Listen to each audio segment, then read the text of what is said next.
Good morning to all of my students. तो कैसे आप सभी हैं। आज हम आप लोग को जो क्लास देने जा रहे हैं वो है मिनिमाइजेशन ऑफ बूलियन एक्सप्रेशन। ठीक है, ये मिनिमाइजेशन क्यों करते हैं, आखिर हमें आवश्यकता इसका क्यों पड़ गया।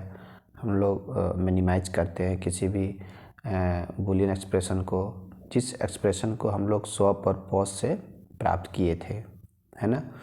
तो सबसे पहले बात आता है कि अगर हम बूलियन एक्सप्रेशन को छोटा नहीं करते हैं तो इसके हेल्प से जो हम लोग एक्सप्रेशन को बनाएंगे, जो कि स्वप और पॉज से जो हम लोग को मिलता है एक्सप्रेशन, वो क्या होता है, लंबा होता है। ठीक है, जैसे हम लोग लिखते थे पिछला बार जो स्वप और पॉज आप लोग बताए थे, जो क्लास नहीं किए होंगे वो इस वीडियो के लास्ट में हम इसका लिंक दे देंगे, आप जा कर के उसको पीछे से देख सकते हैं। तो स्वप और जो पॉज होता है, स्वप का जो एक्सप्रेशन होता है, सपोज के लिए यहाँ लिखते हैं A B dash C plus A dash B dash C, है ना, plus A B C dash. इस तरह से हम लोग जो इस स्वप का एक्सप्रेशन है, अगर इसको हम लोग इसका लॉजिक गेट बनाएंगे तो थोड़ा बड़ा बनेगा। नहीं, लॉजिक गेट क्या बनेगा, हम लोग का बड़ा बनेगा। तो इसीलिए हम लोग क्या करें, मिनिमाइज करें। मिनिमाइज करने से क्या होता है, देखो लिखा दिए हैं कि after minimization the logic circuits will be short. Logic circuit क्या होगा, छोटा होगा। If logic circuit will be short, यदि लॉजिक सर्किट छोटा होता है, then electronic device also consume less power and space. आज तो हम लोग देखो कि फर्स्ट जनरेशन जो कंप्यूटर था, फर्स्ट जनरेशन कंप्यूटर, उसका साइज़ क्या था, बहुत ही बड़ा था। जो फर्स्ट साइज़ का जो कंप्यूटर था, फर्स्ट जनरेशन ऑफ कंप्यूटर, वो क्या था, बहुत ही बड़ा था। फिर वैज्ञानिक अपना रिसर्च में उस समय से लगा हुआ था, फिर जाकर के सेकेंड जनरेशन में डेवलप किया जो कंप्यूटर, जिसको हम लोग उस कंप्यूटर को बनाया जाता था ट्रांजिस्टर से। जिस ट्रांजिस्टर का यूज़ करने से सेकेंड जनरेशन का जो कंप्यूटर था उसका साइज़ क्या हो गया, थोड़ा छोटा हुआ, किससे, तो फर्स्ट जनरेशन से। और सेकेंड जनरेशन से और छोटा हो गया हम लोग का थर्ड जनरेशन में, जब हम लोग आईसी का यूज़ करना स्टार्ट कर दिए। आईसी मतलब इंटीग्रेटेड सर्किट। और उसी समय से ये जब हम लोग का जो जॉर्ज जो बुले नाम का जो वैज्ञानिक था, जिन्होंने शोध करके हम लोग को बताया था कि हम लोग किस प्रकार से सर्किट को छोटा करते हैं, तो उसी समय से इसका नाम हम लोग का पड़ा इंटीग्रेटेड सर्किट। तो इस तरह से कह सकते हैं कि प्रत्येक जनरेशन में कंप्यूटर का साइज छोटा होते गया। और आज देखो हम लोग वो जो 5G इस्तेमाल करते हैं, 5G कंप्यूटर, लैपटॉप हो गया, टैबलेट हो गया, टैब हो गया, वो सब चीज़ क्या हो गया, सब छोटा हो गया। तो आखिर छोटा हुआ वो कैसे किया वैज्ञानिक छोटा, इसी को समझने के लिए हम लोग समझते हैं मिनिमाइजेशन। तो इसीलिए समझना कि जो भी हम लोग कुछ पढ़ाई कर रहे हैं, इसका रिलेशनशिप किसी न किसी फ्यूचर में किसी कोई ऑब्जेक्ट के साथ रहता है। ठीक है, इसीलिए क्या करते हैं लोग, इसको हम लोग पढ़ते हैं। ठीक है, और ये बहुत इंपॉर्टेंट जैक बोर्ड के लिए के-मैप जो भी बताएंगे हम लोग, अलजेब्रिक मेथड से हम लोग इसको मिनिमाइज करते रहे। दूसरा हम लोग का जो के-मैप है, तो के-मैप मोस्ट VBI है, जिसको हम लोग अगला इसके बाद नेक्स्ट वीडियो से हम लोग पढ़ेंगे, नेक्स्ट सेशन से पढ़ेंगे। आज हम बताएंगे अलजेब्रिक मेथड, चूँकि अलजेब्रिक मेथड से भी बीच बीच में कभी क्वेश्चन पूछा गया है, किस प्रकार से हम लोग लॉजिक सर्किट बुलियन एक्सप्रेशन को क्या करेंगे, मिनिमाइज करेंगे। ठीक है, तो इसको आप लोग पूरे लास्ट वीडियो तक देखेंगे और दोस्त लोग को उसको आप शेयर करेंगे, ताकि जो भी स्टूडेंट नहीं अभी तक समझ पाए हैं वो उसको समझे। क्योंकि इसके बाद जो हम लोग का चलेगा वो रिवीजन करवाएंगे, इसका क्वेश्चन करवाएंगे। ठीक है, तो अलजेब्रिक मेथड, तो इसीलिए मेन समझ में आ गया हम लोग का पर्पस कि हम लोग मिनिमाइज क्यों करते हैं। सो ठीक है, कि यदि हम लोग मिनिमाइज करते हैं, छोटा करते हैं किसी भी बुलियन एक्सप्रेशन को, जो पहले बड़ा था एक्सप्रेशन हम लोग का, उसको हम छोटा कर देते हैं, तो छोटा करने से क्या होगा, लॉजिक गेट छोटा बनेगा। लॉजिक गेट छोटा बनेगा तो उस लॉजिक गेट को जिस इलेक्ट्रॉनिक डिवाइस में, चाहे कंप्यूटर हो, लैपटॉप हो, है ना, मोबाइल हो, या कोई भी इलेक्ट्रॉनिक जो डिवाइस हम लोग यूज़ करते हैं, जब उसमें उस सर्किट का हम लोग उस सर्किट के हेल्प से जब उसको बनाएंगे, तो वो क्या होगा, पावर कंज्यूम भी कम करेगा। अब सोचो कि अभी जो हम लोग का LED टीवी आ गया है, LED मॉनिटर आ गया है, वो पहले जो मॉनिटर था हम लोग का CRT मॉनिटर, तो CRT मॉनिटर के अपेक्षा में जो है LED मॉनिटर क्या करता है, पावर कंज्यूम बहुत कम करता है, स्पेस भी बहुत कम लेता है, एक ही टेबल पर हम लोग सब कुछ रख कर काम कर लेते हैं।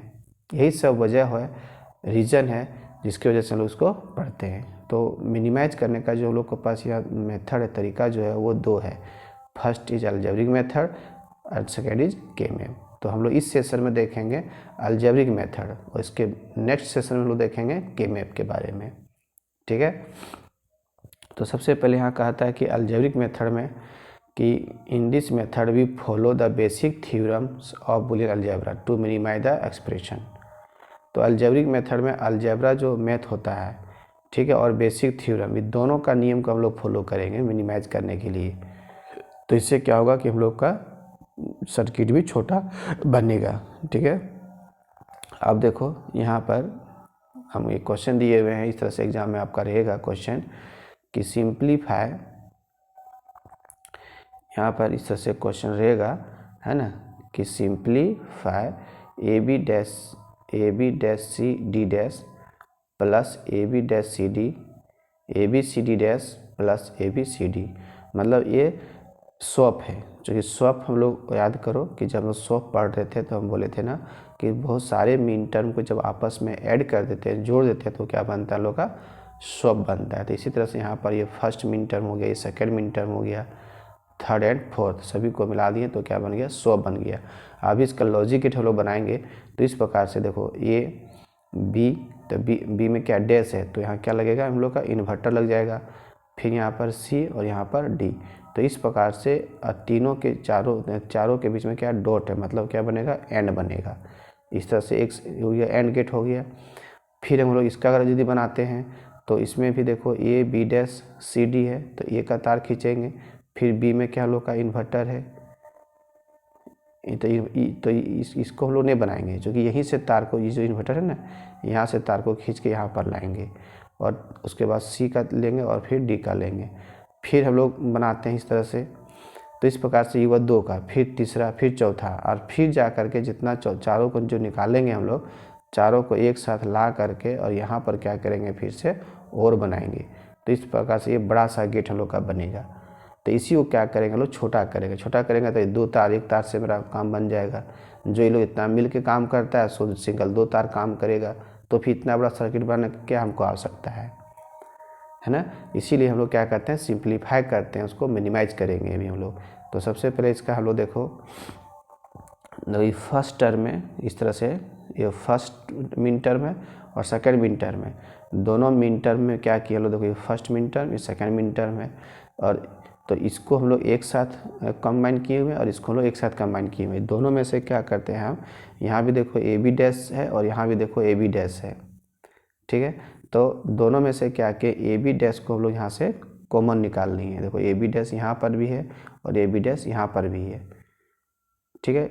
तो क्या किए, AB डैश और AB डैश और नहीं C भी कॉमन, देखो AB डैश C और यहाँ भी AB डैश C है, दोनों में सेम है, केवल यहाँ D डैश और यहाँ D है जो कॉमन नहीं है, तो उसको यहाँ कॉमन निकालनी है AB डैश C को। तो यहाँ क्या बच गया, D डैश प्लस D बच गया, ठीक है। जैसे लोग D डैश प्लस D बच गया,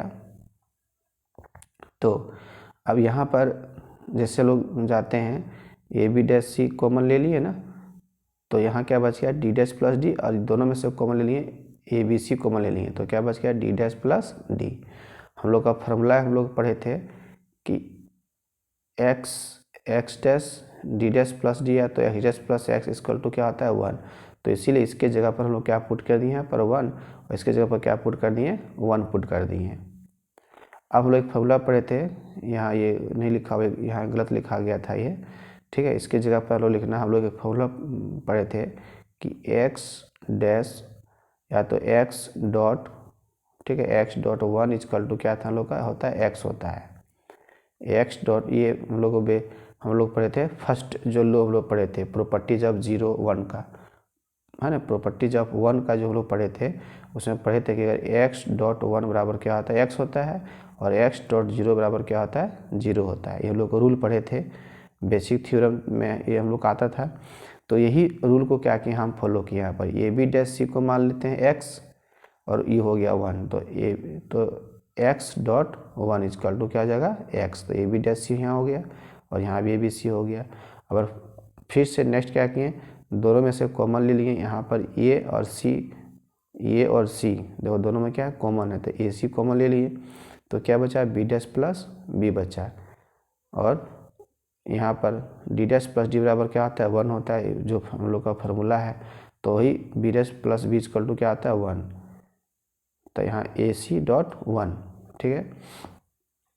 उसके बाद इसके बाद ए सी डॉट 1 हो गया। और फिर हम लोग यहाँ भी एक नियम हम लोग पढ़े थे अभी ना कि एक्स डॉट 1 इजकल टू क्या होता है एक्स होता है, तो इसीलिए आंसर क्या हो गया ए सी। अब सोचो कि ये सर्किट कितना, अभी जो एक्सप्रेशन जो बना बस 2 तार हम लोग खींचेंगे, एगो ए का एगो सी का, और दोनों बीच में क्या यहाँ पर डॉट छिपा हुआ है, तो एंड गेट बना देंगे। तो उतना जो बड़ा सर्किट जो बन रहा था पहले उसको लोग मिनिमाइज करके इतना छोटा कर दिए। तो सिंपल सी बात है, जब सर्किट छोटा होगा तो पावर कंज्यूम भी कम होगा, स्पेस भी हमारा बचेगा। इसी मकसद से हम लोग बूलियन अलजेब्रा को पढ़ते हैं। लोग बहुत स्टूडेंट ये समझ नहीं पाता है कि हम लोग बूलियन अलजेब्रा क्यों पढ़ रहे हैं, कहाँ यूज़ करेंगे इसका।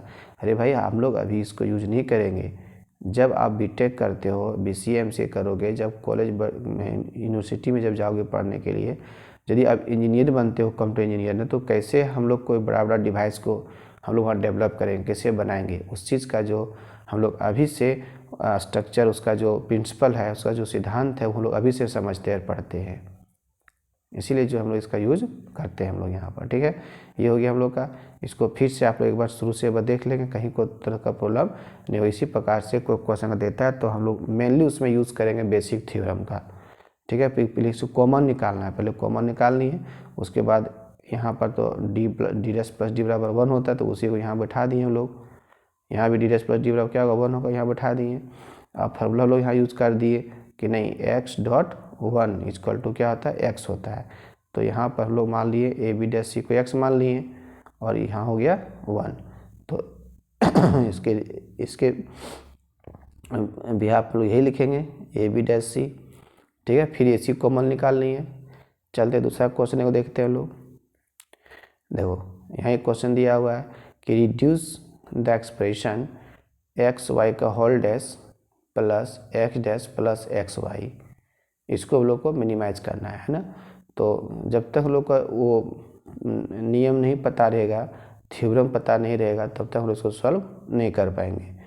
तो वही चीज़ यहाँ कह रहा है। देखो तो सबसे पहले यहाँ पर हम लोग देखते हैं कि डी मॉर्गन्स का जो फर्स्ट लॉ और एक होता है सेकेंड लॉ। तो डी मॉर्गन का सेकेंड लॉ कहता है कि एक्स और वाई का अगर पूरे का अगर होल डैश अगर होता है तो उसके बदले लोग क्या लिखते हैं X dash plus Y dash, जो यहाँ लिखा हुआ है ना। तो इसी को हम लोग यहाँ पर देखो यूज़ कर दिए हैं। जो यहाँ भी आपका दिया हुआ था, ये यहाँ पर जो दिया हुआ था एक्स वाई का होल डैश, तो एक्स वाई का होल डैश की जगह पर हम लोग तो इसको तो लिख सकते हैं इजीली से, जो कि डी मॉर्गन का सेकेंड लॉ कहता है कि एक्स वाई का होल डैश बराबर होता है X dash plus Y dash. तो इसी को हम यहाँ पर लिख दिए X dash plus Y dash. और जो दो टर्म था उसको एज इट इज यहाँ छोड़ दिए।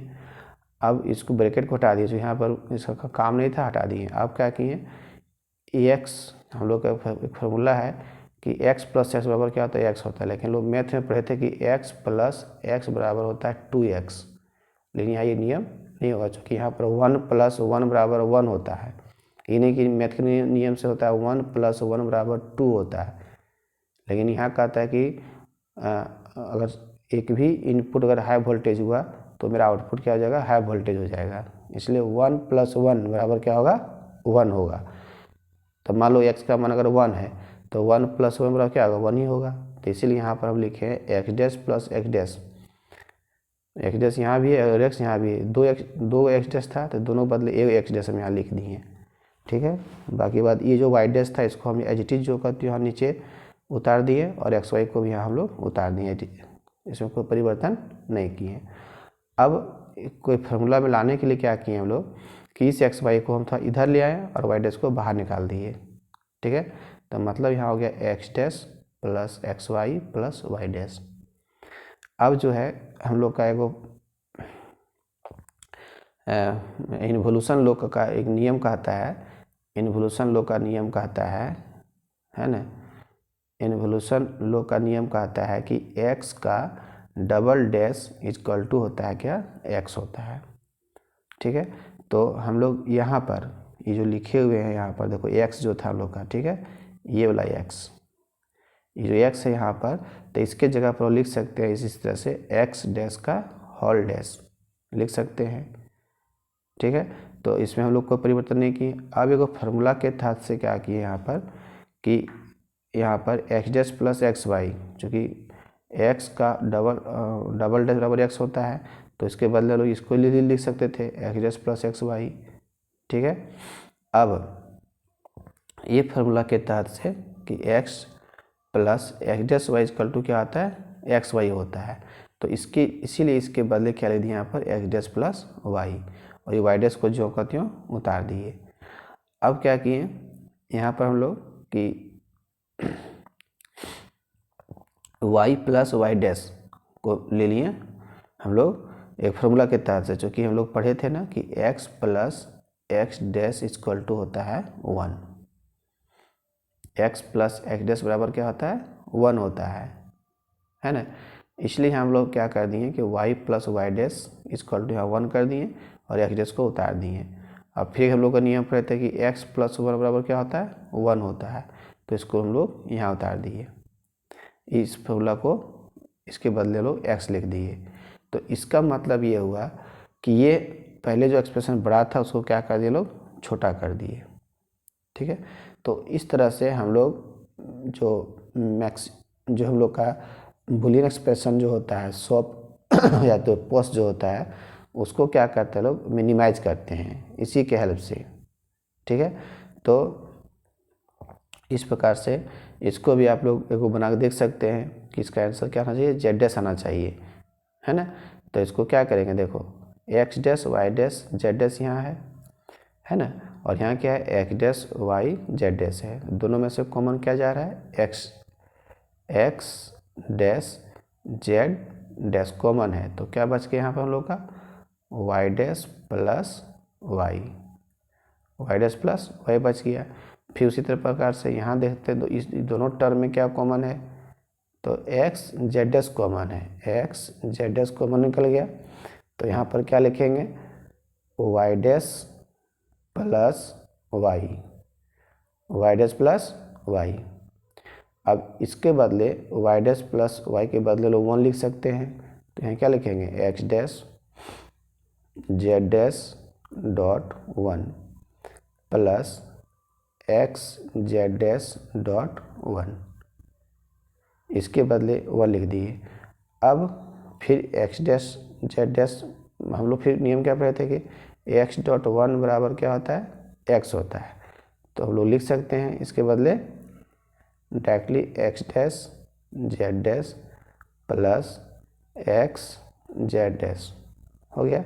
अब देखो जेड डैश यहाँ भी है और जेड डैश यहाँ भी है, तो कॉमन ले लेंगे दोनों का हम लोग, क्या कॉमन चल जाएगा हम लोग का जेड डैश कॉमन चल गया, क्या बचा यहाँ पर एक्स डैश